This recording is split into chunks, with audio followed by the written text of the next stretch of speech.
on the moon and look for the gold in a rainbow, and you'll find happy times.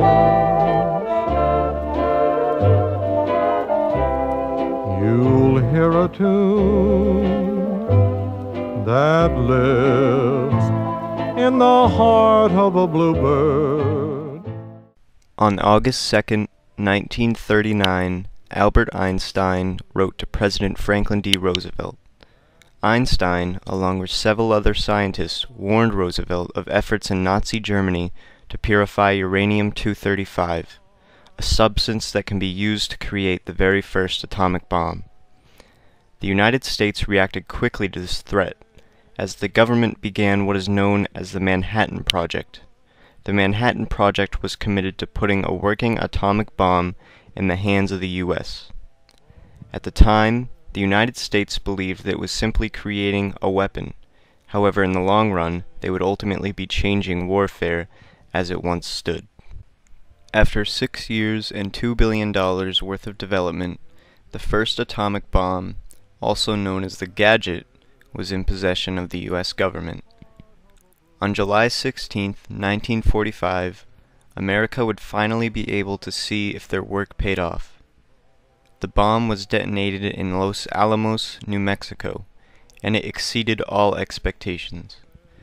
With World War II still in motion, the United States believed it had the key to ending the ongoing conflict. With Germany already out of the picture, Japan was all that stood in the way of the Allied forces.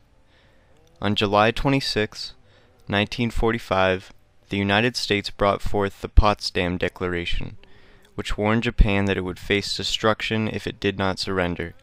Japan ignored this warning, and as a result, an atomic bomb, referred to as Little Boy, was dropped over the city of Hiroshima.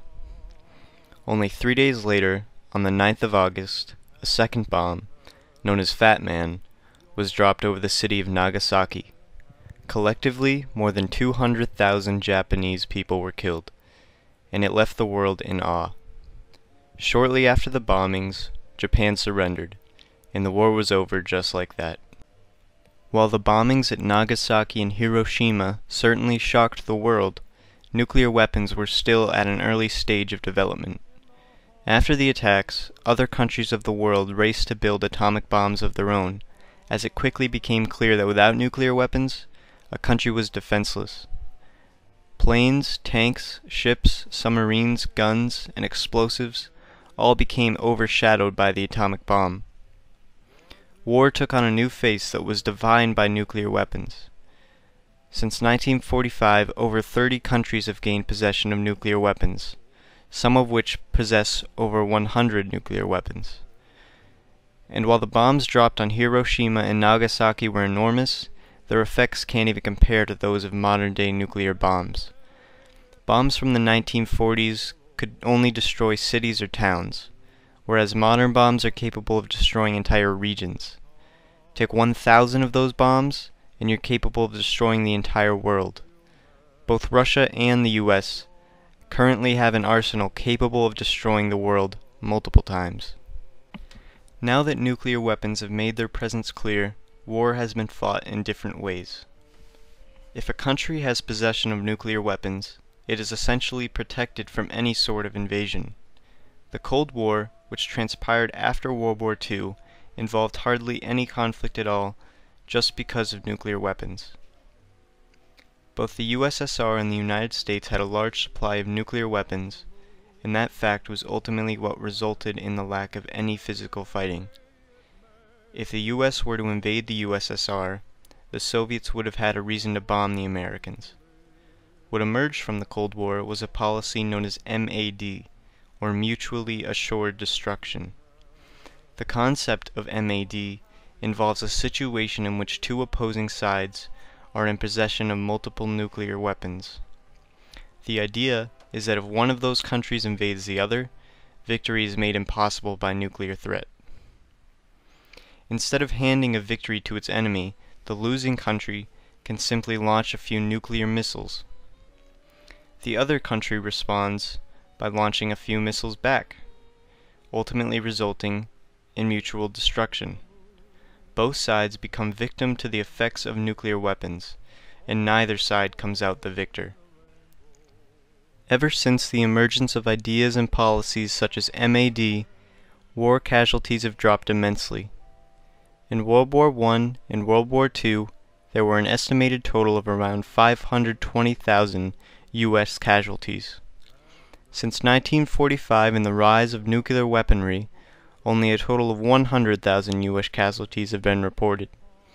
Today, war is fought on a much smaller scale, all because of the fear brought on by the atomic bomb. The Vietnam War, the war in Iraq, and the war on terror in Afghanistan are all examples of wars that occurred after 1945. And none of these wars even compare to the violence seen in either of the two world wars. Because of nuclear weapons, it's likely that another world war will never occur. The risk is much too high.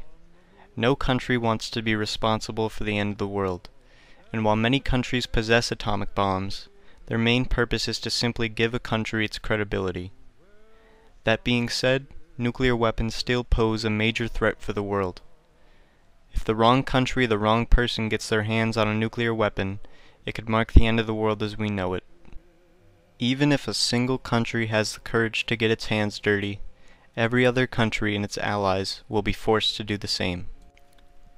Ever since the first mushroom cloud towered in the sky, war hasn't been the same. It's no longer an all-out battle between two sides. There are many complications, which often involve nuclear weapons. The effects of nuclear weapons are catastrophic, and sometimes irreversible. Now that the world understands the risks of nuclear weapons, wars are fought with those risks in mind. That being said, the possibility of nuclear warfare is always present. With thousands of active nukes stationed all around the world, the stakes have never been higher.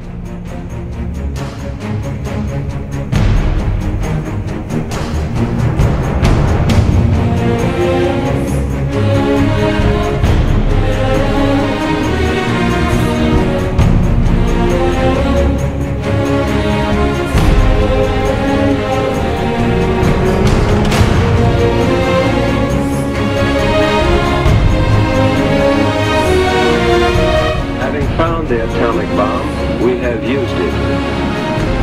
We shall continue to use it.